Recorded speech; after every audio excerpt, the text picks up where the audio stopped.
కింది పెట్టినా గూగుల్ మీద పెట్టమండి.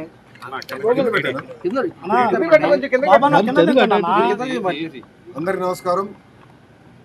2019 నుంచి 24 వరకు ఆంధ్ర రాష్ట్రంలో ఎలా పరిపాలన జరిగిందో ప్రజలందరూ తెలిసిన విషయమే. ఆనాడు ప్రతిపక్ష నేత కానివ్వండి, ప్రజాప్రతినిధులు కానివ్వండి, ఇతర పార్టీ నాయకులు మేమందరం కూడా ప్రజల తరఫున ప్రజల సమస్యల పైన పోరాడాలని అడుగడుగునా మమ్మల్ని ఇబ్బంది పెడతాం జరిగింది. మమ్మల్ని రానిలేదు. ఏకంగా ప్రతిపక్ష నేతని ఇంటి నుంచి బయటికి రానికుండా గేటు కూడా ఆనాడు తాడి కట్టేస్తాం జరిగింది. మేము ప్రెస్ మీట్ లో గత ప్రభుత్వాన్ని నిలదీస్తే కావాలని మా పైన కేసులు పెడతాం కానివ్వండి, ఏకంగా మా పార్టీ ఆఫీస్ పైన దేవాలయంగా భావించి తెలుగుదేశం పార్టీ కేంద్ర కార్యాలయం పైన దాడి చేశారు, గన్నవరం పార్టీ ఆఫీస్ పైన దాడి చేశారు. ఇట్లా ప్రతిరోజు ఒకరిని జైలుకి తీసుకెళ్తాం, మా పైన దాడులు చేస్తాం. అదే జరిగింది.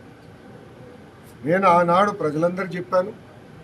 దాదాపు 90 బహిరంగ సభల్లో, యువగలం బహిరంగ సభల్లో ప్రజల ముందల ఎర్రబుక్ చూపించి ఏ అధికారులు వైకాపా నాయకులైతే చట్టాన్ని ఉల్లంఘించి ప్రజల్ని, తెలుగుదేశం పార్టీ కార్యకర్తలు ఇబ్బంది పెట్టారో న్యాయపరంగా వాళ్ళపైన చర్యలు తీసుకుంటా వాళ్ళని వదిలిపెట్టనని ఆనాడు హామీ జరిగింది. మొన్న కావాలని ఒక దళితుడిని కిడ్నాప్ చేసి కేసు విత్డ్రా చేయించారు ఇక్కడున్న మాజీ శాసనసభ్యుడు.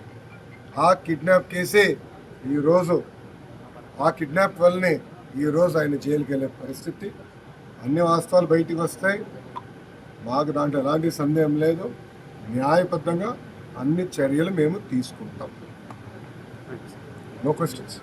సాక్షి, నో క్వశ్చన్స్. అడగబ్బా.